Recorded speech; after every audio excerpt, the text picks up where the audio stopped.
that, so we'll look for defense counsel's request or the next day or so, and we'll provide that to the defense. Thank you. We also, for the court's information, we met this morning with the defense team briefly in our office to talk about discovery and the process, so we'll be working together. There is a substantial amount of discovery in this case, Your Honor. It's voluminous, to say the least, and we're working on a process where we can exchange information as quickly as possible and be efficient in that process. The other item I had, Your Honor, I saw that over the weekend, there was a protection order, pretrial, and trial publicity order entered by Your Honor. And I just was seeking some clarification. On page 2, at the end of the first paragraph, it reads, "To that end, lawyers participating in the investigation or litigation of this case shall inform all witnesses, investigators, consultants, staff members, or other members of the prosecution or defense teams that the prohibitions contained in this order." The state, we're seeking some clarification with respect to the phrase "all witnesses," Your Honor. There are a number of witnesses that have yet to be identified that will likely be used in the state's case. This occurred in front of 2,000 to 3,000 students at Utah Valley University. So we're in the process of identifying those witnesses. And so those individuals are presently unknown right now. So we're looking for a little clarification from the court. And I suppose we're not going to make any arguments today, but there may be some follow-up pleadings that we may need to file. Thank you. Ms. Nestor, did you want to be heard about that issue? No, Your Honor, we would defer to whatever the court wants to advise them on that matter. I mean, I think it's fairly obvious that we don't know who all the witnesses are in this case yet. I think it's just important that if anyone is identified, that they have information about this order. So I think other than that, we wouldn't weigh in on any other matter. Thank you. Well, thank you for that question. That's an important one. The court will rule that as the witnesses become known to each side, that information is conveyed to abide by this order. Obviously, there are potentially many witnesses, and so it's not the expectation that you would be able to do that up front, but as they become known, I would ask that you would inform them of this. Anything else, counsel? Nothing from the state, nothing else, Judge. Thank you. Ms. Nestor. Thank you, Your Honor. We recognize that we are here today for a waiver hearing. It is not our intent to waive a preliminary hearing in this matter. We are going to be seeking that one be set. However, based largely on what the state just referred to as far as the voluminous nature of the discovery materials, we do think it would be prudent to simply reset for another conference, another waiver hearing, a little bit down the road, where we have a better idea once we start seeing the discovery as it rolls in.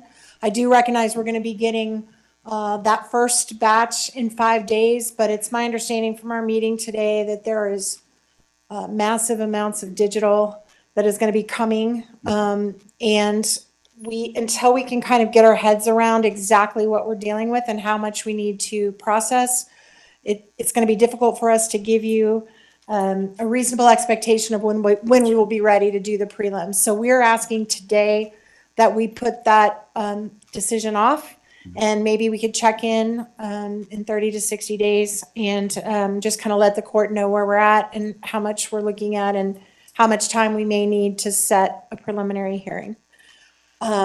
Also, as far as a detention hearing, we are not asking the court to address that issue at this time.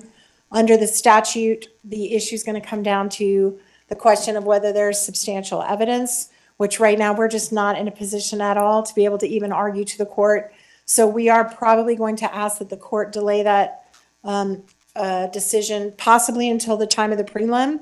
But if it's sooner, we will ask the court for a hearing. But at this time, we are not asking the court to make any decisions on that matter.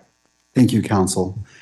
In regards to the next hearing date, how about October 30th at 10 a.m.? That works for the state, Your Honor. Thank you. All right. That's fine for the defense, Your Honor. All right. Now, as we're at the begin, anything further from counsel from either side? No, Your Honor, thank you. No, Your Honor, thank you. As we are at the beginning of this case, it is my intent to only speak when I'm needed or it is necessary. But today I do wish to provide guidance and expectations that you can have for this court and wish to enter an order as well. As this case moves forward, Mr. Robinson's constitutional rights will be protected at every stage. He sits before this court presumed innocent, and that presumption remains unless and until each element of every offense charged against him is proved beyond a reasonable doubt. At the same time, and as applicable, victims are entitled under our Constitution to be treated with fairness, respect, and dignity, free from harassment or abuse.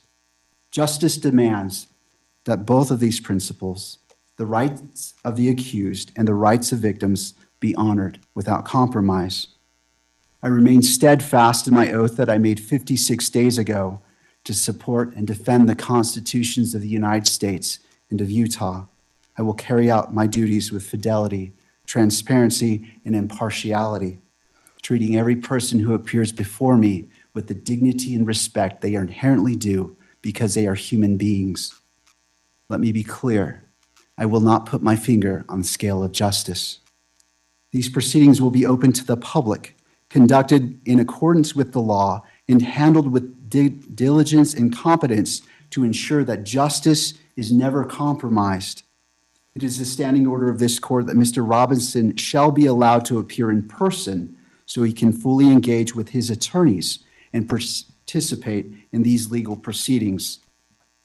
Counsel, regardless of who is watching, whether it is the nation or a single individual, we must fulfill our roles with integrity, civility, and diligence. I encourage each of you to give your very best to this case. Neither Mr. Robinson nor the people of Utah deserve anything less than the fair and impartial administration of justice. In regards to the next hearing, counsel, on that October 30th date at 10 a.m., it's the court's intent that be in person if it be the wish of counsel for the defense for Mr. Robinson to be present. It is, Your Honor, thank you. Thank you. Counsel, anything else that we can address today? Your Honor, we appreciate the court's comments with respect to Your Honor's role in this case. In like matter, we commit to approach this case with integrity, with professionalism and civility. We are truth seekers. We will aggressively pursue the truth in this case. Thank you. Thank you. All right, counsel, unless there's anything else, thank you for being here. This court is in recess.